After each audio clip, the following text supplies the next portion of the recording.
Good Monday evening, almost said Tuesday. Good Monday evening, everyone. Thanks so much for taking some time out of your Monday night to join us here on the Weather Center for our latest tropical update, the potential for a tropical storm in the Caribbean. We're going to be breaking it all down. There's been some really good up-and-comings in our model data that we're going to carefully dissect tonight. But first, before we get any further out of the gate, please make sure you are clicking that subscribe button if you could be so kind. Let's nudge that like button and feel free to leave a comment if you have any questions, comments, or concerns. Upon the conclusion of this live stream in approximately 30 to 35 minutes, hopefully you catch the live, but regardless, we're happy to have you either during or after the fact. Right out of the gate, I also want to mention Chris Mizell with the $10 donation before the stream even got started. So a genuine and gracious thank you to you, sir, for dropping another $10 donation in the chat. I really need to get that chat button, the hold on to your butts, started up. I really do. And now let's go ahead and say hello to some other folks. Mike, what Naz on back-to-back days and on a holiday to boot? Yes, we've got a lot to talk about, so we're here rocking in the Weather Center with some thunderstorms outside here in the central Polk County area.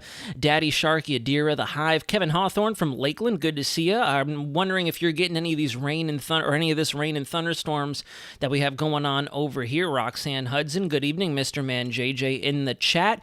Rich Perez, 8-Bit Bro, No One Warrior, TG Herman. We got a lot of folks here in the chat tonight. Yahir, DNL, Atlantic, Retraining of Attention. Thank you so much for liking and subscribing. I do appreciate it. And yes, we do have some heavy thunderstorms going on right now. There's one that formed up and it really hasn't gone anywhere. Kevin Rivera and the real Queen Leah. Great to see you.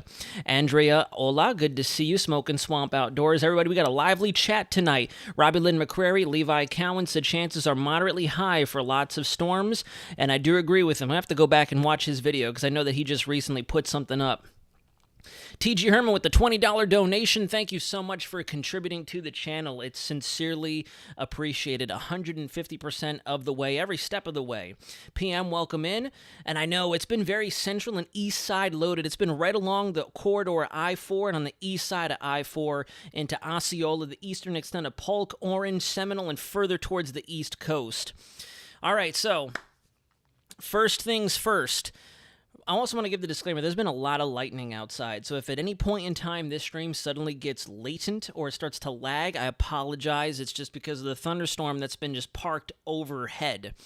But here we go. Just as we discussed yesterday, I should say I discussed in a video I pumped out for you all, this is now Invest 90E, just to the immediate south of Mexico, and it is looking fairly healthy tonight. We have a lot of good thunderstorm action firing over what looks to be a broad area of low pressure, slowly but surely beginning to tighten up. It's looking fairly healthy as well. If you look in the low cloud cover, you have that westerly moving easterly kind of direction underneath it, and then on the north side, you have that west to east or that east to west motion all in the northern quadrant of it. A little bit of southerly flow here, a little bit of northerly flow there. So nice broad low pressure system really beginning to consolidate. It looks like a little bit of outflow beginning to form on the north side as well. So this thing is definitely going to get going. It looks like we could have Alvin in about another 24 to 48 hours, pending if they're going to send any reconnaissance data in on this. But this is what it looks like on the true color visible satellite shot before we lose the daytime or the sunlight, and we make that transition to the visible, or I should say the infrared satellite. You can see that termination line moving across your screen right to left. This is what we have out from National Hurricane Center. I'll take you full screen so my head doesn't block it. We've got that 80-90 split. 80% of development for EP90 in about 2 days. Formation chances over the next 7 days are holding steady at 90%. So we are definitely getting very close to getting our first named storm in the Eastern Pacific. It does look like it is going to win out, but we have a lot to dissect and a lot to break down on the Atlantic side of things, so we're only going to spend so much time talking EP90. Thankfully, it's going to move into cooler anomalies, cooler waters as it moves west-northwest, and shouldn't pose too big of a hazard to any major landmass, although I'll show you here in a second. The ensembles are thinking this thing could get caught in the trough coming across the four corners, the desert southwest, and try to pull back towards more of a northerly direction to western Mexico, the southern tip of the Baja Peninsula. Here's a look at the infrared out there across the GOES full disk east, and you can see lots of thunderstorms here in central Florida, but again, central and east side loaded of the peninsula. Nothing too much going on in the top one-third. A little bit of good action happening in the bottom portion of the peninsula, just south of Lake Okeechobee, and then we have some stuff really firing up, kind of at that point in the day where we're now chasing outflows. Anything that's going to develop now, it will be the responsibility of an outflow to collide and generate some lift in that localized area. We also still have some severe weather occurring for parts of Colorado, New Mexico, and upper low beginning to move out through there. Texas getting lit up, as well as portions of Louisiana, the southeastern United States to include Mississippi, Alabama, and portions of western central Georgia, before the jet exits to the mid-Atlantic over what looks to be West Virginia, North Carolina, off into the western Atlantic. We are tracking a couple little thingies out there in the ITCZ. We still have a wave right there and then another wave that had plopped off. We're going to be watching both of these guys because they're going to be very interesting as they wander into our local neck of the woods of the central and western Caribbean and interact with a pretty solid pulse of the MJO. And I'm going to walk you through a couple of new graphics I haven't really used on this channel too much, but to show you why it is I'm thinking what I'm thinking right now. Because models are still very wishy-washy, but I do still think, and I'm holding steady, that between June 4th to about June 15th, maybe a little bit of a lag to about June 19th, we'll say, is where I think we're going to start to see something trying to manifest itself, whether it be a sloppy tropical rainstorm of a large extent or all the way to a bona fide tropical storm. The first name on the list, once again, would be Andrea. Here's a look at the Invest tracks for 90E, and you can see they do start to pull it more towards the north after it begins to develop and strengthen into a bona fide tropical storm, maybe a low-end hurricane before it finally moves its way out of those 30 to 31 degree Charlie waters. But then you can see as it gets closer to landfall, if any, that's when we're going to start to see it really begin to diminish as you get between the hours of 120 to 144 and further on past the 5-day mark. That's when it starts to move towards the Baja Peninsula as well as the Gulf of California and begins to wash out, becoming nothing more than a rainmaker for the mountains. And it'll probably help to induce some stronger monsoonal thunderstorms for the desert southwest. In fact, we should probably watch this out there at the 25th OWS because this is typically what will generate some flash flood conditions for the Tucson, Arizona, as well as the Casa Grande area, Fort Huachuca area in southern Arizona, portions of southern New Mexico. But yeah, this is our EP9D. We're going to be watching it. 90E Invest out there in the East Pack. We called it. We knew it was going to be happening, and now it's only a matter of time before Alvin hits the game board and we can begin checking the boxes next to all the named storms. All right. So now, I also want to say thanks again for such a lively chat this evening. Let's go ahead and nudge that like button if you haven't done so already. I do appreciate all the likes that we can get. Yesterday's video did a phenomenal job, that is for certain. Did I shout T.G. Herman out? I believe I did. I do see a little like and a heart there next to his name, so forgive me, T.G., if I didn't say anything. Once again, a big thanks to you. Jewel, how can I send $200 to the page? Well, if you want to do that, there should be a super chat button in the chat or another way to donate on the channel, truthfully, because I don't pay too much attention to that. It is the kindness of everybody in here dropping the donations here. I don't really look too closely at how to do it, so to tell you the truth, I couldn't give you a how-to off the cuff, but I believe there's a way somewhere in the chat here where if you click on the dots up towards the right-hand side or somewhere on here, you should be able to add what's called a super chat. But that is entirely up to you. I believe that's how you do it. I'm not too sure. So here we go. These are the European probabilities valid for 12 Zulu this afternoon out here across the Western Atlantic and the Caribbean and the Gulf. And we're still seeing that signal right around the 4th, right there. The 4th, the 5th, the 6th, and into the 7th. We start to see that area of potential probabilities lifting towards the north into the Gulf. However, I'm going to caveat that by saying we still have dueling signals here in the Eastern Pacific and down here in the Western Caribbean. This is a bit of an anomalous zone. We still have that trough that's expected to dig in across the eastern and southeast United States, which I do think could be a detriment or a plus. It could go 50-50 in this situation. If it stays down there and gets hung up in the pattern and just continues to increase our wind shear across the upper Gulf through the Florida Peninsula, in the southeast, it could stretch it out, rip it apart. However, if it stays in the difluent quadrant right out in through here long enough, which, believe it or not, the GFS, the 18Z GFS decided to do that tonight. Don't know if I trust it just yet. We're going to wait till 0Z. I'm probably not going to be awake for it. I'll have to wait until tomorrow morning to look because I got to be up early for work and the gym again as always. But regardless, we're going to be watching this area because it's a very, very up and down type of scenario. You take a look at your actual ensemble plots, and once again, a steady signal. That is definitely not something worth ignoring. If it was maybe one or two, or maybe a small handful, 5, 6 ensemble members, then perhaps you can consider it a diurnal trend, just a natural ebbing and flowing between the nighttime, the overnight hours, into the daytime hours, a little bit more of that convective or precipitation action down there.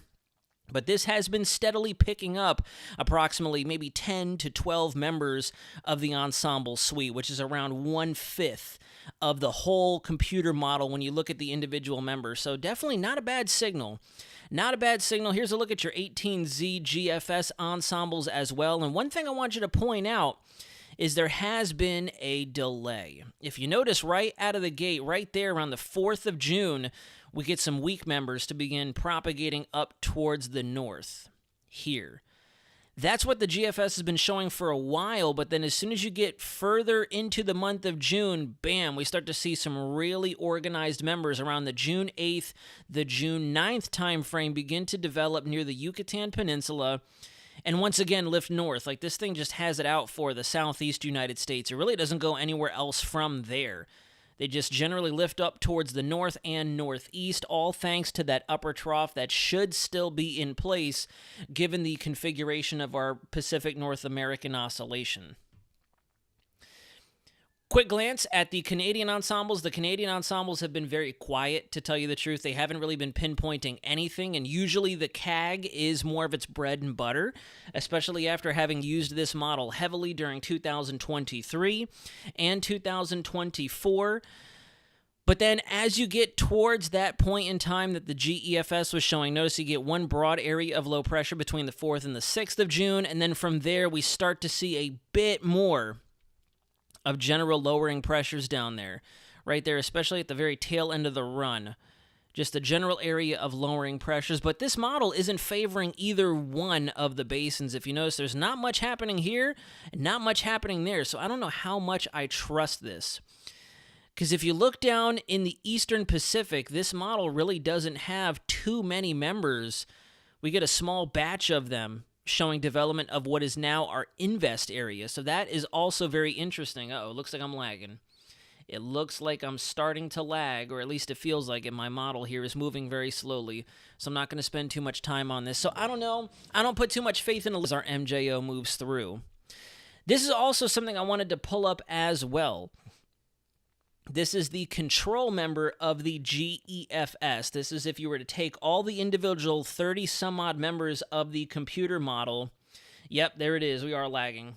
I knew it. I was going to say, we're going to start lagging, unfortunately. I could see it. The models were starting to run very slowly. Let's see. Hopefully we can come back. Hopefully we come back. I'm just going to keep talking to myself. See if we come back to the stream. My OBS looks like it's good. I don't know why it's taken forever. OBS looks like it's doing okay. This could be YouTube. YouTube might be struggling here. Are we back? It looks like we might be back. My OBS says we are all good. My stream is healthy, so it might be a YouTube thing or just a flat-out internet thing. Because my OBS shows that we are stable. I might still have to troubleshoot some stuff in the background, but please no one go anywhere. I did warn you at the very beginning of the stream that this could happen because we got a lot of lightning and thunder out there going on across the Polk County area, so this is to be expected. We're going to try to rock through as much as we can. But anyways, This is our control member of the GEFS. If you take all the individual members of the computer model group, the ensemble as it's called, and you put them together, you get the most likely outcome, what they all tend to agree upon. And one thing I've noticed that started at 12 Zulu. I'll show you 12Z. In fact, I didn't look at 6Z. Was it there at 6Z? Let's go back in time and take a quick glance. Oh, as a matter of fact, it was at 6Z. So there's something interesting trending here. I don't know if you guys could hear, but there's thunder really starting to crank out there. In fact, let me take a look at the radar because it sounds like we just fired back up another thunderstorm. Oh, yeah. Good Lord. There's something forming right off to my west. Yep, we got another outflow system getting ready to push right overhead. So again, I'm going to apologize in advance if we lag out or this stream gets cut because we lose power. Again, just stick with me, rock with me. We'll be right back after a little inconvenient break. But anyways, I'll take you all the way back to the 6Z control member of the GEFS, and I want you to see something. So there's our first wave that gets pulled up and looks all nasty and discombobulated through Central America, but then notice as the gyre really gets going, it's like the energy gets reinvigorated, and then right around the 9th to the 10th of June, we get something very large and spread out, lifting up out of the Caribbean into the Gulf. And then you can see it right there. I'm not going to say it out loud, but you all see it plain as day what it decides to do from there. You go to the 12Z GEFS, the control member, and you see the wave gets pulled up. That's the wave in the MDR right now. You fast forward to the 3rd or the 4th of June, it gets pulled up. The trough does nothing for it. You can see it right there. It's a very disorganized, stretched out piece of energy, rainfall, and winds in the mid-levels. It doesn't do much, but then check this out. Watch right here where I draw my pink box. As we go beyond that to that same general time frame, the 8th through the 10th, look at how the gyre builds back up, and then you get another area of low pressure lifting back up towards the southeast once again. And then finally, the 18Z, I'll go back to the very beginning, show you the control member of the 18Z GFS. There's our wave looking very sloppy right there, lifting up into the Gulf, so we're definitely going to see an increase in our rain as we move through the beginning of June. So the beginning of June will most definitely be, I'm not going to say that out loud, it will definitely be rainy. That is for certain at this point. We will see almost like a pseudo-atmospheric river-type setup with the diffluent quadrant of our trough that's going to be in place. I'll show you that here in a moment. But then if you go beyond that once again to between the 8th and the 10th, look at the gyre. Look at the gyre right there, and it lifts up towards the Gulf. Right there. This time a little bit further towards the west. Mike, I hate to say it, but this model run puts it into Louisiana. So still following our same general thinking that this could be an east to central Gulf kind of thing. Not really favoring Mexico or Texas in this case. I don't think we're going to see it build that far towards the west and see the ridging bullying it that far off towards Texas or western Louisiana. Now, I did take a look at this. This is what I thought was interesting. We're looking at our 12Z European ensemble for our vertical velocity. Excuse me. This is where we take a look at where our greatest areas of lift and divergence high up in the atmosphere are, and where the MJO or any of our Kelvin waves, those waves that travel through the pattern horizontally across the equator, the tropics, and help to kind of stir the mixture a little bit and add some oomph. As you scroll through, geez, we're going to start lagging again. I know it. We're going to start lagging.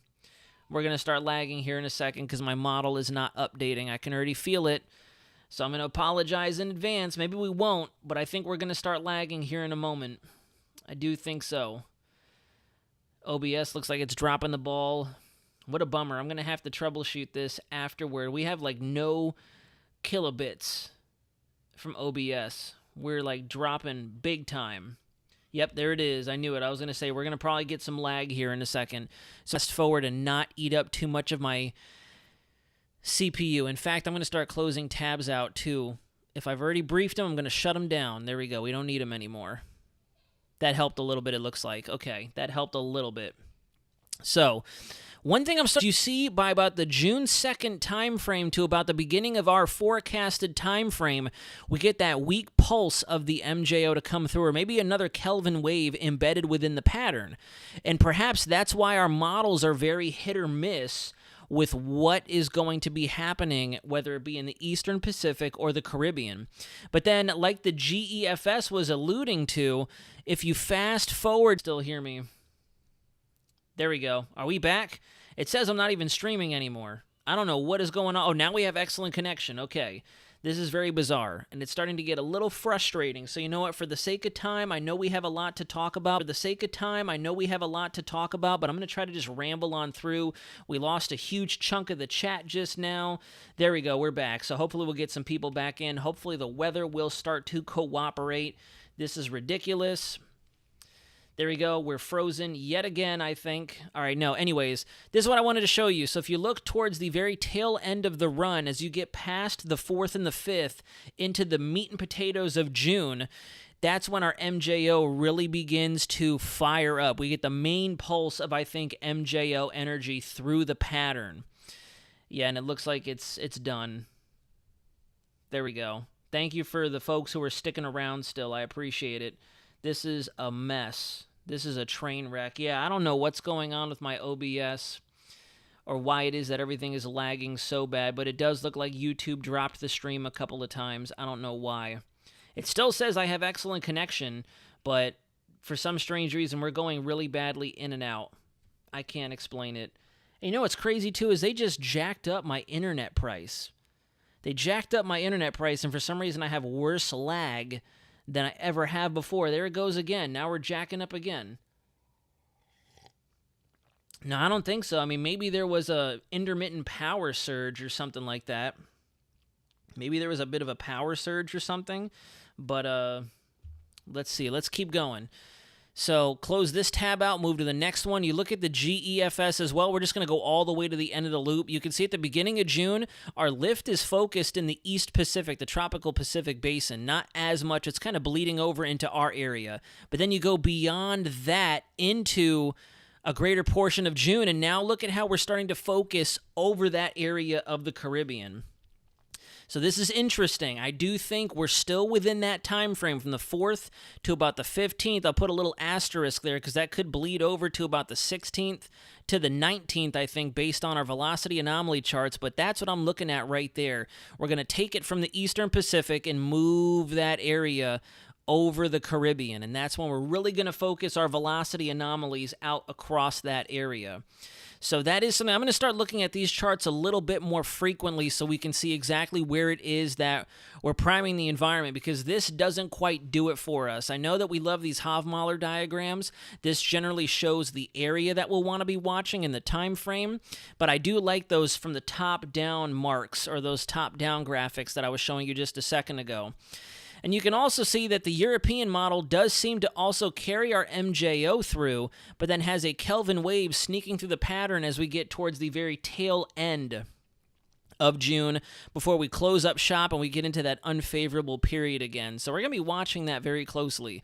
It does seem like June, all in all, could keep us on our toes. I'm not saying that it's going to be an active month, but especially for these systems that may try to get going in the western Atlantic, down through the Caribbean, into the into the Caribbean, through the Caribbean, across the Caribbean, over the grandmother's house we go, and then into the Gulf. I feel as if that could be overall just general areas that we'll have to watch. Let me show you the upper air pattern before we get ready to close out. Over the United States, that could possibly dork things up just a little bit. This is our 12Z Euro ensemble product. If I don't freeze my stream again, it looks like I'm going to stream it again. It looks like I'm going to freeze it again. So you can see that huge fluctuation in our pattern. There is that positive PNA, trough out east, big old dominant ridge out west. And depending on how amplified this pattern gets, the longer that trough is going to stick around. I do think the model is a little too progressive with that pattern there, especially if our ridge really amplifies out west and develops a bit of an omega block setup, and we get a little bit of a pinching off of our flow out to the west of that, which is indicated here. This would be more or less a bit of an omega block pattern. Models tend to struggle with that faster than we should. But regardless, either way we have, it looks to be ridging, extending through the Gulf and the Western Caribbean. So something there could try to lift up. Tomorrow we're going to get another outlook from the Global Tropics Hazards over at CPC. I'm curious to see if they just keep that area highlighted for above average rainfall or if they add the hatched 20% shot of tropical cyclogenesis. I think that'll also be a pretty decent indicator of where it is that we need to be paying attention to. And there we go. So unfortunately, we keep flying back and forth, flying back and forth. What a bummer. I'm so sorry about that. And no, I didn't necessarily say that you guys might get a storm. I'm just saying that that same margin of error is still exactly where we had pinpointed way back at the beginning of this year, between portions of the eastern fringes of Louisiana to our west coast. Andrea, that's a good idea. I think I am going to do that. Start doing current conditions, especially as I get more active on the YouTube channel, and we don't have these intermittent lag issues. So I think after this stream is all said and done, we're going to go ahead and try to, dial that up. That is a good idea as well. Try not to do the 60 frames per second, do 30 frames per second, which is ridiculous, though, because we've never had a problem. We've never had a problem up until this point. And again, like I said, for some strange reason, we got Spectrum out in this general area. Polk, Osceola, we're all under Spectrum. And they just rose my internet cost. And now I feel like the lag and the latency is more worse than it ever has been, even back before I had the tower that I'm operating off of. So I don't get it. Maybe I do need to refragment, reformat, delete some stuff. We'll see. But anyways, before we jargon up or before we mess anything else up, considering we've been on a roll, yesterday's video did spectacular. Thank you to everybody who went ahead and dropped comments, shared it, liked it, everything, all of the above. It really helped to tickle the algorithm, and I think that really did us a huge favor on the YouTube channel. It's been spectacular, to tell you the truth. Yesterday's video did so much better than a long string of my videos have done, and I think easily over a year. So thank you extensively for that. Thank you to everybody who's hung tight in the live stream tonight. We are coming up on the 30-minute mark. I tried to get all of my thoughts out there while can't even talk right now. While navigating the lag, thanks to the thunderstorms out here in Central Florida. It's been raining on this house for at least almost 2 hours now, and we're still seeing stuff. It looks like the cell's finally falling apart. You can't really see it. It's hard to pick it up on the camera there, but it looks like we're finally starting to see stuff falling apart. There it is. YouTube's going to lag once again. Ooh, a tornado warning out there in San Antonio. Let me take a look on my radar Omega. I'm going to take a look at that as we get ready to close out the live discussion. Oh, I see it now, yeah. The northeast side of San Antonio, we have a radar indicated with lime-sized hail in that tornado warning. Good Lord. Wow. We use T-Mobile home internet and Verizon 5G home internet and Starlink for emergency use. You need to try Frontier. They are great. Thanks, everybody, for the suggestions. I'm going to take a look at that, because at this point, if they're just going to keep hiking up the charges and dropping the quality, then I'm done. It's Jover. I'm going to go ahead and kick them out, give them the boot. But thank you to everybody who has stuck around. It looks like we're lagging once again. So with that being said, we will go ahead and close out the live stream. I will probably get in the habit of uploading those everybody who took the time to watch that video. Comment, thank you, and welcome to all the new subscribers. That was a huge blessing. It was great. Maybe that's why we're also lagging. We haven't had Willow in here for a little bit. She hasn't started crying at the door just yet, which is interesting. So maybe I'll bring her back and the stream will be a little bit better. But alrighty, everybody is tuning out, so we will see you again very soon. I'll probably take the time to upload a quick video tomorrow, pending what happens, and then we'll talk again, hopefully in the near-distant future, in a live discussion either Wednesday or Thursday. We shall see. It really is going to be determined by the internet connection and what YouTube does and what the weather does out here in Central Florida. And again, from the bottom of my heart, I sincerely apologize for this crappy lag. This was going to be a very thorough discussion, a breakdown to stretch out and kind of unpack everything that I had discussed very quickly yesterday in my video. But there it is. It looks like the YouTube stream is restarting again. Yep, this is definitely going to hurt the channel. So if you all could please like this video, drop a comment down below, go back to the video I posted yesterday, and let's do it all again. Are we going to see Hurricane Patricia-like storm with 250-mile? That's a heck of a ballpark. I don't think we're going to see anything that strong, but you never know with Mother Nature. There's always that 1% chance. Weather Roamer, thanks, David. Love when I get to see your content. Be well and be safe. It's a pleasure to have you with us. Thanks, everybody, for tuning in tonight. We're going to close out the live stream. If you're brand new to the channel, consider clicking subscribe. Drop a comment down below in the comment section upon the conclusion of this live stream. And we'll see you again soon. Sorry for the lag. Sorry for the lag. It's a huge disappointment. Channeling my inner Gordon Ramsay. What a shame. What a shame. But all right, everybody, have a wonderful rest of your Memorial Day. I hope you enjoyed the holiday weekend as best as you could. Be safe out there if you're faced with inclement weather in your neck of the woods, and we'll keep talking tropics once again here in the immediate future. But until next time, this is Weather Center Nazario, signing out.